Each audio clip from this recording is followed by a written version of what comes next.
The NCAA settles. It's Locked On Sunbelt.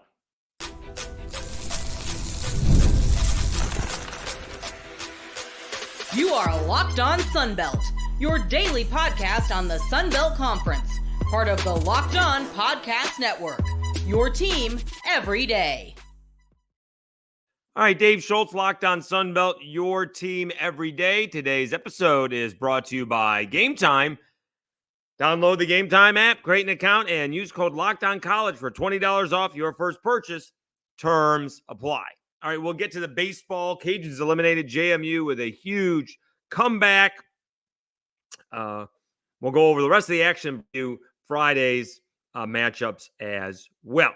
But the big news in terms of college sports on Thursday was the NCAA has apparently come to an agreement, and it's encompassing 3 different lawsuits. Dan Murphy and Pete Thamel, ESPN, reporting the NCAA and its 5 power conferences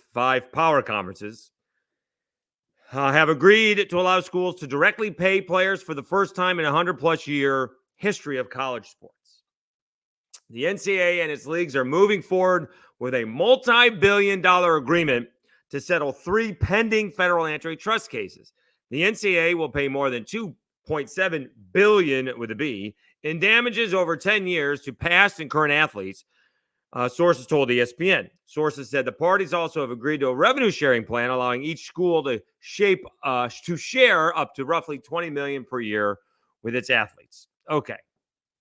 So you have the House versus the NCAA, or House versus NCAA, Hubbard versus NCAA, and Carter versus NCAA. There's also a Colorado case that's about TV revenue. I think that's actually Fontenot.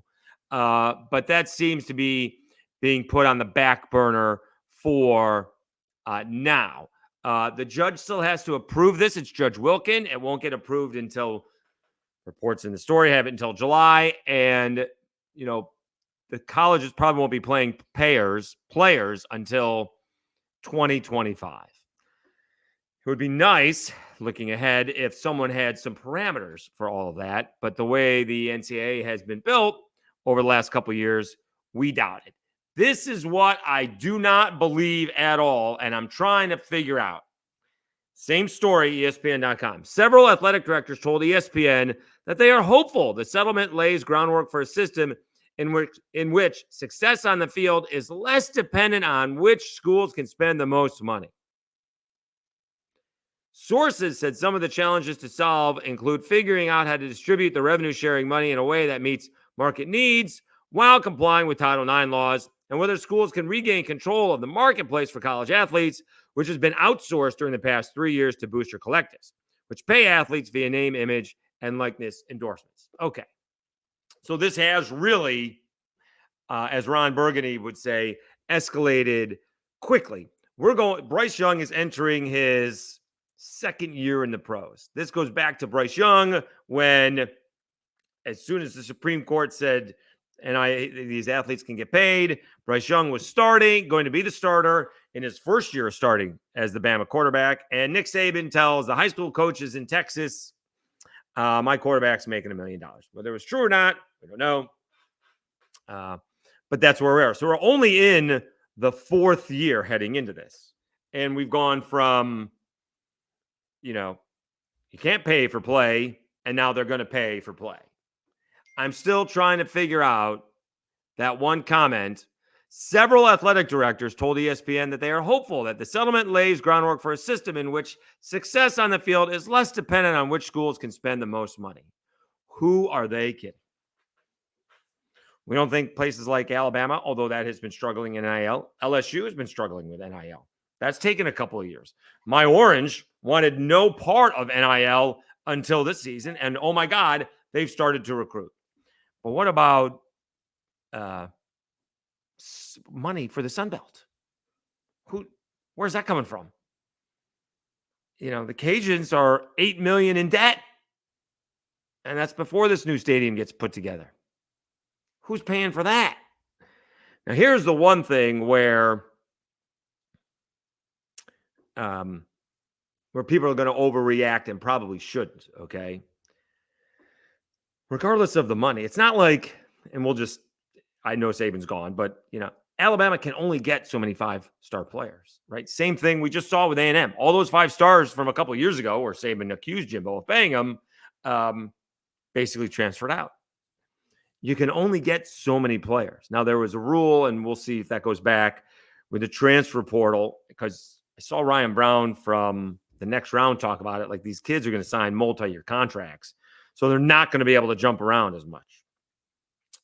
But these schools can only sign so many players, right? Eventually, they had the rule with the transfer portal that you can sign as many players as you want as long as you don't go over 85 scholarship players. You can't go over 85. Doesn't matter.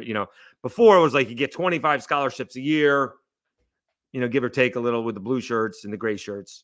But for the last few years, you've been able to bring in 35 or 40. And a lot of that depends on the people leaving the program as well. Like, Coach Vincent at ULM, he's talking about like 65 players new coming in this year. So we'll see if that changes. But again, Alabama can only have 85 scholarship players. So it doesn't matter how they spend their money. That's all they can have. Same as Georgia, right? And so there's still players left over. There are a lot of players. Now, all of these players are going to think they're going to get paid. That's not going to be the case. We'll see how it works with NIL money. There is a little on a side scandal here. You have a couple of former Penn State doctors accusing James Franklin of, some indifference to a player's mental state and suggesting surgeries. So it'll be interesting, overriding the doctors, I should say. It'll be interesting to see what happens when players are getting paid, all right, and they don't play, they ain't going to get paid. It's going to be very interesting to see how these are these going to be guaranteed contracts? Or is it, is that what it's going to be? Because then we'll see who's wanting to play when maybe they shouldn't. That they're pushing themselves too hard because they're going to get paid. So we'll see if those are guaranteed contracts. Because we got the whole Jaden Rashada thing where they didn't have a contract, and he was out $9.5 million in Miami because he left that, and he was out $13 million in Florida because he didn't have a signed deal. Now he's the backup quarterback at Georgia. So we'll see how this goes. I'm not exactly sure it's as dire as some people are making it to be because, again, a couple of things. There is only so much money to go around, right? Everyone's crushing Florida for why are you even thinking about paying a high school quarterback and one that was not the best coming out? It was good, but did not deserve $14 million. And how does that affect the rest of the team? So I think there is, as crazy as it sounds, I think there is a limited amount of money. And we'll see if it's combined with the schools and the NIL, because that really is a bit of a scam, right? That the fans, so to speak, the collectives are not only paying for sponsorships and for tickets and for suites, but now they're the ones paying the players. And you get Nick Saban saying, we need to step it up, Tuscaloosa. You get Brian Kelly saying, we need to straighten this out, LSU. Cajuns down here, right? Crew Alliance, we got to get it going, Cajuns fans. So, instead of the school paying the kids, it's been the fans paying the kids, and now that's going the other way. So they did settle it. It didn't say a whole lot about, there was no G5 reaction in these stories, a couple that I read. We'll see if that comes out for next week. But it's a huge settlement. They do need some parameters moving forward. It can't be the wild, wild west every year, although it always is for coaches. But we are moving forward, and we'll see what that means for the group of 5. I don't think it's only going to affect group of 5. Again, places like Vanderbilt and Mississippi State, Washington and Oregon State are already hung out to dry, right? What's that going to be? All right. And so that does, Illinois, Indiana, those are middling Big Ten teams compared to Michigan, Ohio State, Wisconsin, right? Usually the top teams in the Big Ten.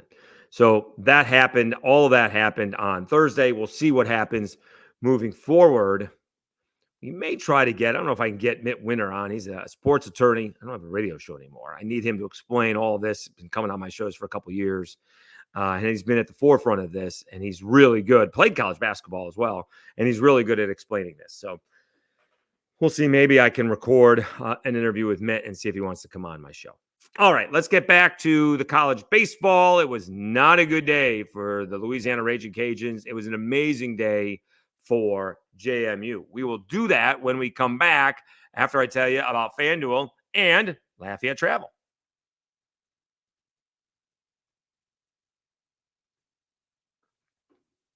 It's winner take all time in the NBA and NHL, and FanDuel is giving you a shot to bring home a big win of your own. Right now, new customers get $150 in bonus bets with any winning $5 bet. That's $150 to bet on spreads, money lines, player props, and more. Visit FanDuel.com/lockedon and make every playoff shot count. FanDuel, America's #1 sportsbook. And Lafayette Travel.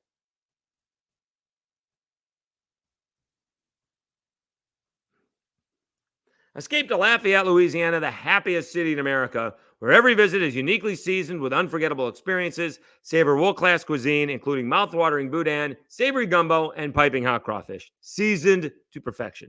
Experience lively festivals that celebrate Lafayette's one-of-a-kind heritage. Explore magnificent trails that lead you through a rich cultural history and breathtaking natural beauty.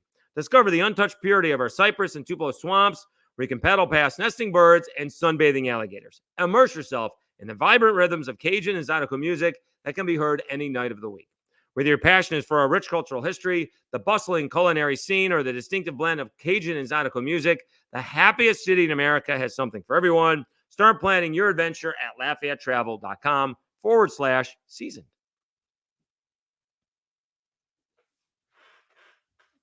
All right, Dave Schultz, Lockdown Sunbelt, your team every day. We'll get to the first game a little bit later, and now I gotta let me see what the first game was.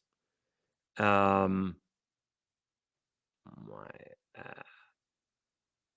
first game was Southern Miss. No, that's yesterday's games.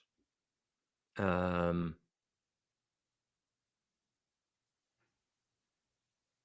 me see. It was, oh God, I'm at a loss. Let's just go to the Sun Belt. I watched the thing. It wasn't it Troy and App, and Troy won. Yes. Okay. Let's see. Download is the best way to do it. Bracket. Okay. Yes. Southern Miss won. Southern Miss came back to beat Troy, but that was later on in the afternoon. Who played first? It was, Coastal Carolina. App State beat Coastal Carolina. Jeez. App State beat Coastal Carolina. Gary Gilmore doesn't think they're in. Gary Gilmore gave a press conference, and you don't usually get the coach that honest. That was eye-opening. He says, we get a really good pitching and no hitting, or else the pitching can't keep up when the hitting is there. And for whatever reason, I haven't been able to figure it out. I love these guys, but we are missing something. And it's a real shame that I'm going to basically start my vacation tomorrow. I think they're in, so we'll see. Is that a reverse jinx? Has a coach ever done that? But they did leave a ton of men on base against App State. They did. That was,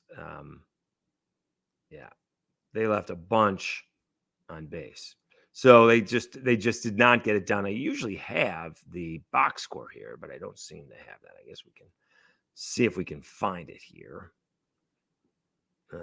I got yesterday's box scores. I'm really good in that. Oh, well. So Coastal falls to App.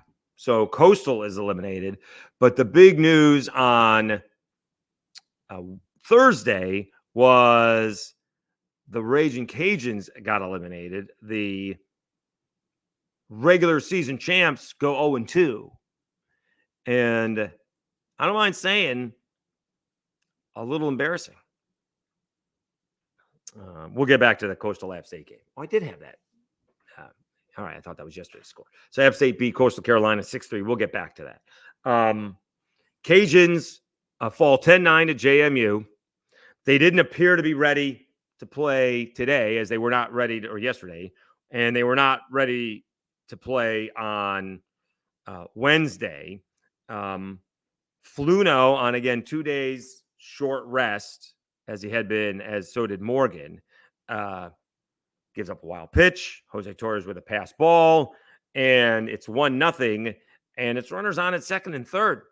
I mean, this game could get out of control fast, and Fluno settles down, and instead of 3-0, it's just 1-0.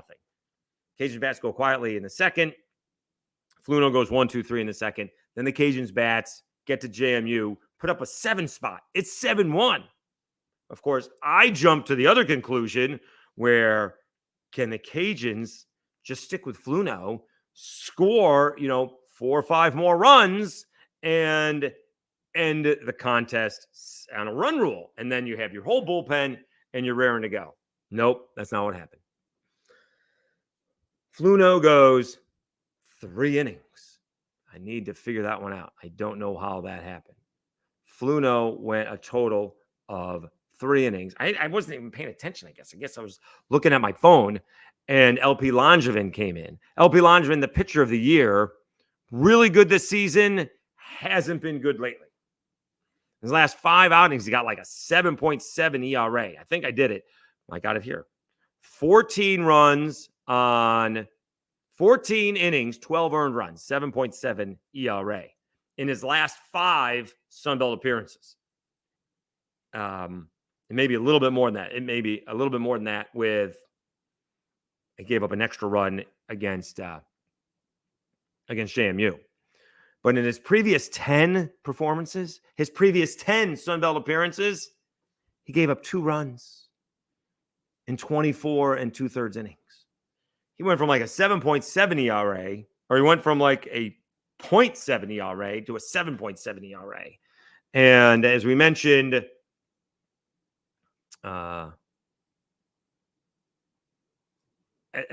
yesterday, what you could do with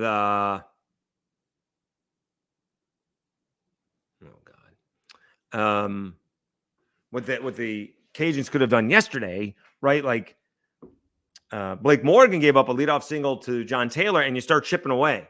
Well, that's what JMU started doing, right? They get a home run, make it 7-2. Get another 2-out base hit, make it 7-3. And all of a sudden it's 7-4. And the next thing I know, I dozed off, and it was actually 8-7 and then 10-8. Cajuns actually got a home run by Higgs and Jose Torres with an RBI single to make it 10-9. But DeBarge with a leadoff walk, and the Cajuns could not bring him around. I think the Cajuns are still in it. I don't think that's a problem, but certainly not playing very well right now. Pitching was not there. Fluno did pitch well, but LP Langevin didn't pitch very well. Actually, Christie gave up a 3-run home run, but LaFleur had an error, so those runs were unearned. Just not making the plays they'd made all year long. And I stand by the assessment. They worked all season long to set themselves up to not have to worry about the Sun Belt Conference tournament, and that's exactly the way they played. Well, hopefully they're not. Some people put them back on the bubble. I don't think they are, but they certainly didn't look like an NCAA tournament team the last 2 days. All right, back to App State and Coastal.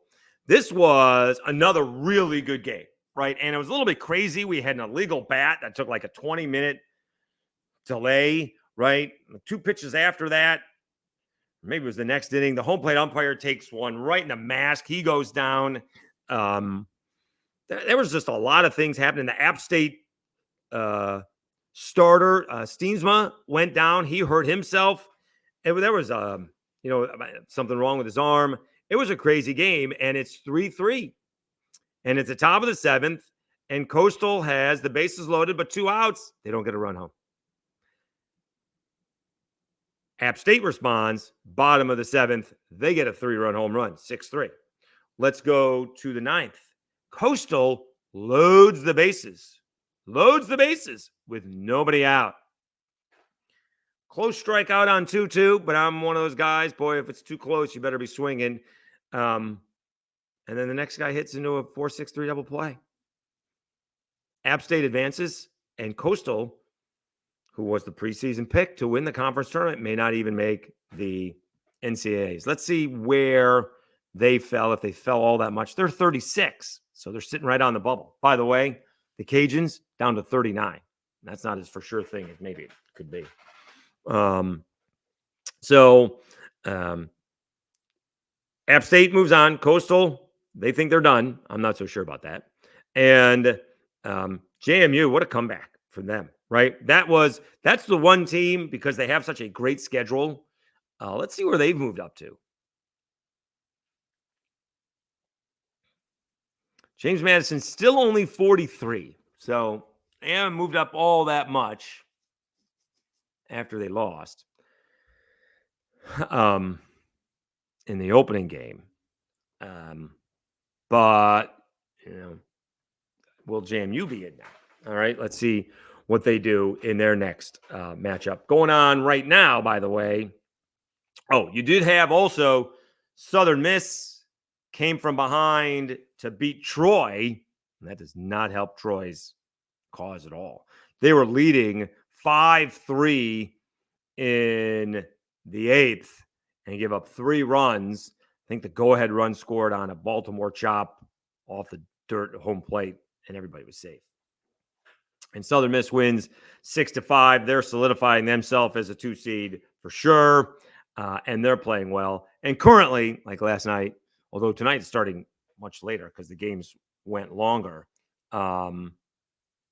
ODU currently leading Georgia Southern 1-0, bottom of the 3rd. Georgia Southern actually got out of a little trouble in the first. They could have given up more, with ODU having a couple of runners still on in that first inning. But it is 1-0 ODU, bottom of the 3rd. All right, in fact, it just went through 3.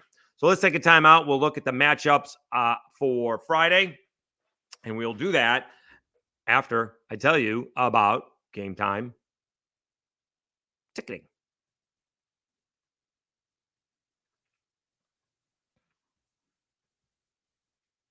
With killer last-minute deals, all-in prices, and views from your seat, and their lowest price guarantee, Gametime takes the guesswork out of buying NBA tickets. I couldn't tell you what I did in case my nephew, the Samo, was checking out the podcast, but we surprised him with Game 6 tickets for Knicks Pacers, and the process was really easy. You could see the prices on the different levels. They helped out with parking. We got all-in prices, and we could see the views from the seat. It was outstanding, and those are tickets that you just wouldn't think would be readily available. A Game 6 in the NBA playoffs, and yet we were buying it, a few days before I went. I think we purchased them on Wednesday, and we were going to the game on Friday. Basically, as soon as I landed in Louisville, we drove the 2 hours to Indianapolis as a graduation gift to my nephew. So we do thank Gametime for all of that. And I did get my $20 off on my first order. All right. They have those last minute deals. You can save up to 60% for sports, concerts, comedy, theater, and more. Those zone deals save even more when you choose a section and let Gametime choose the seats. And I told you about when you can toggle and feature and show the whole total up front with no surprise fees at checkout. And I got to see that great panoramic view from my seat in the app before I bought it. Take the guesswork out of buying NBA tickets with Gametime. Download the Gametime app, create an account, and use code LOCKEDONCollege for $20 off your first purchase. I did. Terms apply. Again, create an account and redeem code LOCKEDONCOLLEGE for $20 off.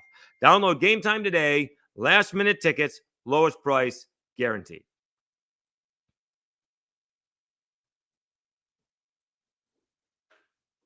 A little quick on the trigger on the graphic. All right, Dave Schultz, Locked On Sunbelt, your team every day. All right, now we have to figure out, let's see if we hit the bracket here. Okay. So now we have to figure out, let's see here. So the teams that won today are moving on until Saturday, right? So Southern Miss is on to Saturday, all right? And Coastal Carolina is eliminated. Troy will play, I guess, Troy, oh goodness, now I got to do this off the top of my head, is playing, why can't I do this? All right. Let's try the other side because Georgia Southern is still playing ODU. So again, the winner of that game goes forward. So James Madison is going to play the loser of that game. All right. So there you go. James Madison will play the loser of ODU and Georgia Southern. Okay. So on the other side, Southern Miss is advanced. So Troy that's who I'm trying to figure out who Troy is playing. Because Coastal is eliminated, right? Coastal is eliminated. Southern Miss won. App State won. Now I'm trying to figure it out. Again, I just get lost in all this stuff. Let's see if we do the schedule. All right, let's try that. You'd think I'd figure this out by now, but let's find out here. Championships. Got to go all the way to the bottom. I think it'd be easier to do this. All right, so let's see what we got here. Oh, so you do have Troy at App State. Okay, all right, there you go. And the loser of this ODU Georgia Southern game plays James Madison. All right. So Southern Miss and the winner of this game will advance straight to Saturday's semifinals. Okay. So there you go. And then you could still have other action involved, depending if someone, they're going to have to beat them twice, right? Like JMU is probably going to have to beat somebody, going to have to beat them twice. That's why that extra game comes in, right? So just, for example, we'll put in, ODU's already played an extra game. So we'll just say Georgia Southern. Georgia Southern, this will be Georgia Southern's second game. And they get right to Saturday. Well, JMU will have to play Friday because they lost in the first round. And they play ODU. They would have to beat Georgia Southern twice. All right. Now, think if ODU does that. Do that again, How much of a rest would that be for ODU if they get off? But if they don't, now they're playing this is game number 3 right now for ODU. They'll play their 4th game on Friday if they lose. If they win, now it's basically even. And then it gets back to even because they'll both have played the same amount of ball games. But ODU is going all the way from the single elimination portion of the tournament to now playing their second game in the double elimination. So we'll see how much ODU's pitching can hang in there. And it is hanging in there right now. It's 1-0 ODU on top of Georgia Southern, top of the 4th inning. All right.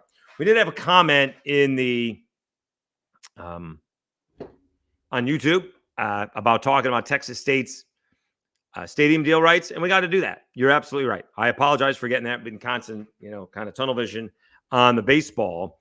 I think we'll try to do that. I'm going to try and get the beat writers of the teams for next week as spring practice is now done, and we'll see if we can get my guy Kef Giardello to come on to talk year 2 of GJ Kinney and the stadium rights deal, which I think was a 15-year, $25 million. Oh, I'm sorry. Kef Giardello offered $25 million. So I think it was a $26 million deal, the biggest in the Sun Belt. So that's something that I should not overlook, and I do apologize. I appreciate you calling me out on that. So that'll be something good to talk about. All right. So basically, I would think that Southern Miss right now is the top dog in the Sun Belt Conference tournament. They very well could win the tournament.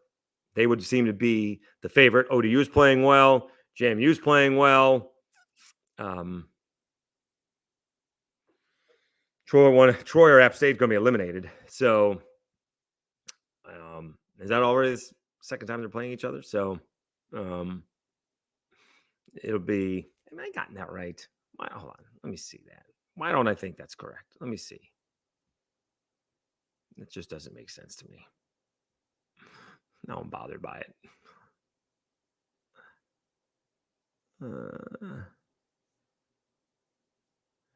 Sun Belt. No, I gotta find the championship bracket. So Troy beat App State in the first game. Oh, but App State beat Coastal today. There you go. Okay, so they're playing again. All right, there you go. So I looked at the SEC bracket earlier today and couldn't figure that out either because teams move from the winner side to loser side. Sun Belt is more separated. One of those things. All right. Appreciate you guys tuning in. We're getting closer to 1,240 subscribers. Really appreciate that. We'll see what the reaction is more on Friday. And then, over the weekend to what the NCAA settled. Again, it's going to be a few months before that agreement is official and probably a year before it goes into play where the schools are paying the players. We shall see how that goes. All right. Thanks so much for tuning in. Thanks for a great week. Please, everybody have a safe and fun Memorial Day weekend. We thank those who served the country and gave the ultimate sacrifice so we can be talking college football and if college football players are going to get paid by the school or not. That is kind of puts in perspective right there, doesn't it? All right. We'll probably watch Band of Brothers. I tend to do that on Memorial Day weekend. Appreciate everybody. Again, have a safe one, and we'll talk to you again. We will have one on Monday. We'll have an episode on Monday to recap Sunbelt baseball, and then, of course, we'll break down the regionals on Tuesday. All right? Have a good one, everybody. Talk to you next week.